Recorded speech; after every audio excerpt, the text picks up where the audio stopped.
Amigos, muy buenas tardes. Tengan todos ustedes. El día de hoy voy a hablarles de la lógica. La lógica simbólica se desarrolló en 1960 por el filósofo británico Bertrand Russell. La filosofía contemporánea se divide en dos corrientes, la continental y la analítica.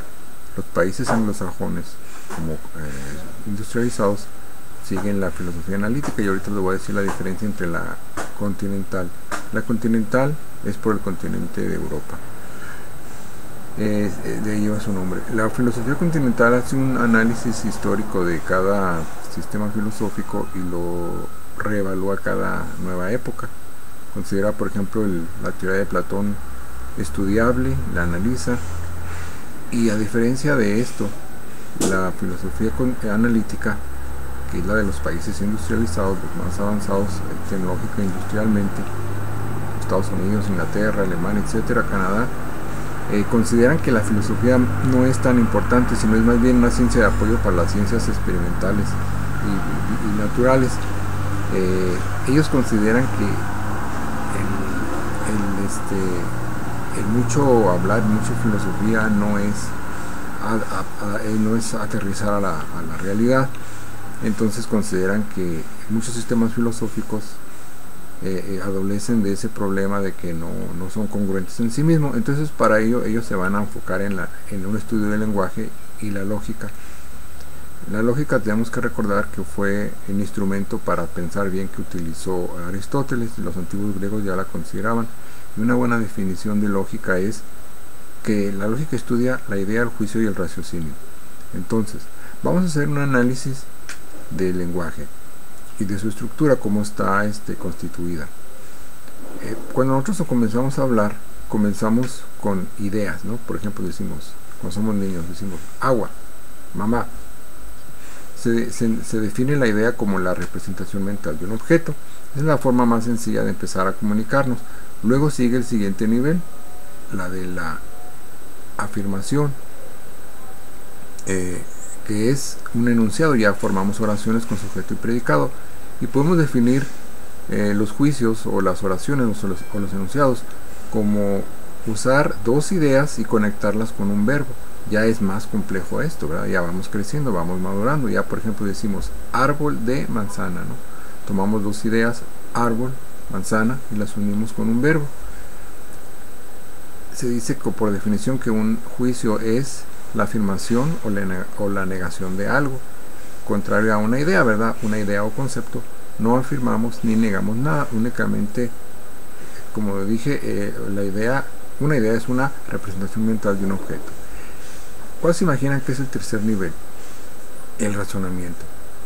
Un razonamiento se define como una serie de juicios encadenados que nos llevan a una conclusión.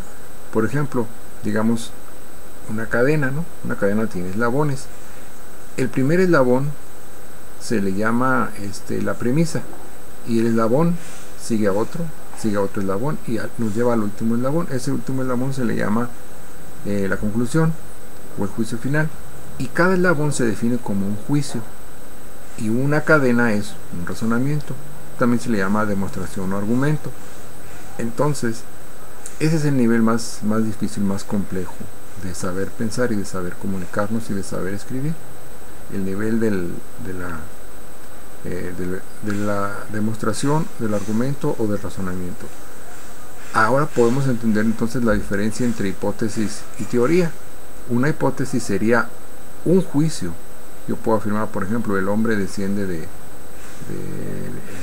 Homo sapiens. Ese es un juicio, es una hipótesis que no se sabe si es falsa o verdadera. Y una teoría sería un argumento. Por ejemplo, sería la teoría de la evolución, la teoría de Darwin, ¿verdad? La teoría de la atómica. Hay varias teorías, la teoría de la relatividad, y ellas se pueden definir por ciertas hipótesis de trabajo. Ahora, en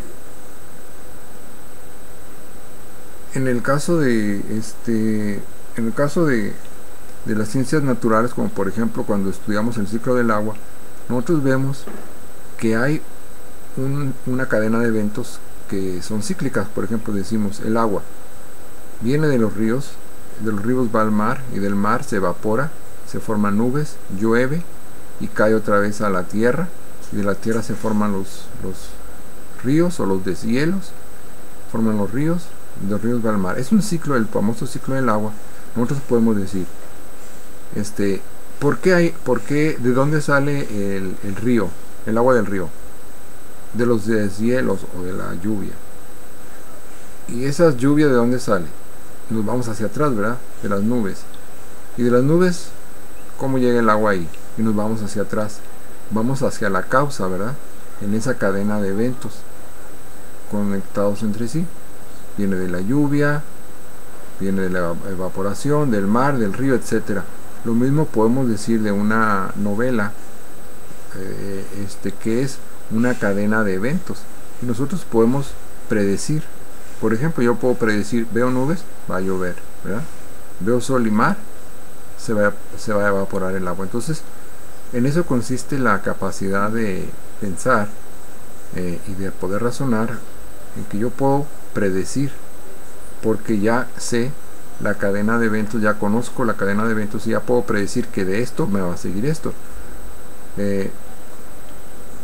Si quisiéramos comparar la lógica, el sistema de los 3 niveles en la lógica del lenguaje, que es la idea, el juicio y el raciocinio, con las matemáticas, diríamos que una idea es, por ejemplo, 3, el número 3 o la X, ¿no? Un juicio sería 3 es igual a X. Ahí está el verbo, ¿no? 3 signo igual a X.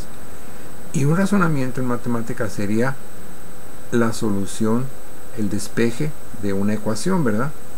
Podríamos decir X más 7 es igual a 10. Esa es la primera afirmación. Segunda afirmación, X es igual a 10 menos 7. Segunda afirmación. Tercera afirmación, X es igual a 3. Entonces, estos 3 pasos, estos 3 oraciones matemáticas, afirmaciones matemáticas que siguen una secuencia lógica, me llevan al final a despejar a la X. Y todo ese proceso se llama la solución de una ecuación, y es un razonamiento, vendría siendo lo que es un razonamiento. Entonces es muy importante entender también la diferencia entre razonamiento deductivo y razonamiento deductivo. Un razonamiento inductivo está basado en su primer premisa, su primer eslabón, el primer juicio está basado en la experiencia. Por ejemplo, yo puedo decir, puedo llegar a una conclusión de manera inductiva, como por ejemplo, si yo llego lunes, llego tarde a la escuela, es mi primer día y me reportan en la dirección. El martes vuelvo a llegar tarde, me reportan en la dirección. El miércoles vuelvo a llegar tarde, me reportan en la dirección. El jueves lo mismo. Y el viernes, que llego tarde debido a la experiencia de esos 4 días anteriores, yo concluyo que me van a reportar en la dirección. Esta forma de razonamiento es inductiva, se considera, porque fue basada en la experiencia que yo viví de los 4 días anteriores.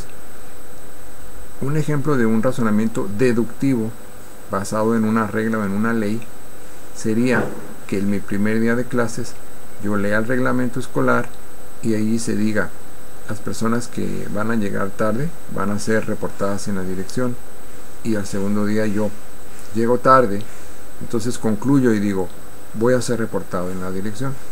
Entonces ese es un razonamiento deductivo, porque yo me basé en una regla, en una ley, en algo que yo leí, algo que yo no experimenté. Entonces esa es la diferencia entre ambos tipos de razonamiento. Ninguno está bien, es mejor que otro, perdón. Ambos son igual de importantes. Sin embargo, el método científico utiliza un poquito más el método inductivo.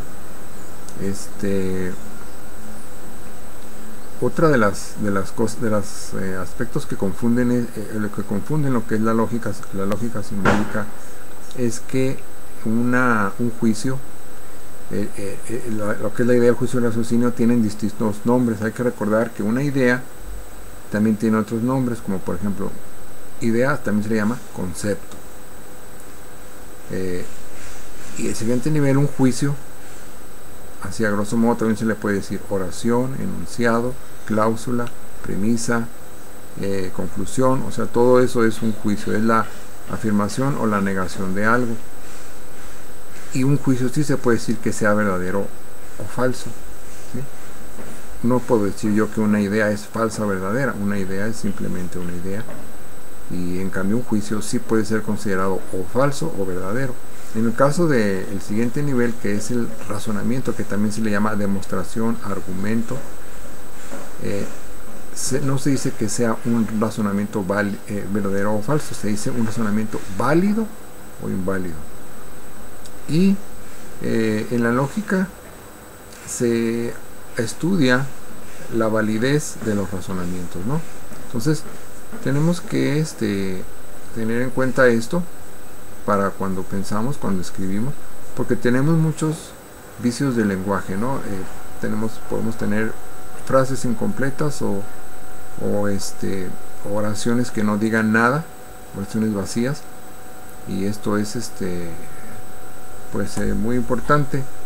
Bueno, en otra ocasión voy a hablarles de algunas otras cosas que están relacionadas con la lógica simbólica, y quiero nada más recordarles que a la diferencia entre la filosofía continental y la filosofía analítica, que va relacionada con la lógica, es que la filosofía analítica desconfía de los sistemas filosóficos, los cree más bien una especie de juego de palabras, y la filosofía analítica también se apoya mucho es más bien un estudio del lenguaje, y trata de unir las matemáticas, como lo hizo Bernard Russell, con la lógica o la gramática, para analizar bien cómo hablamos y realmente qué decimos cuando nos expresamos. Que tengan un buen día, una buena tarde, una buena noche, y gracias por escucharme. Nos vemos pronto. Voy a hablarles de algunas otras cosas, y estén pendientes de mis videos. Gracias.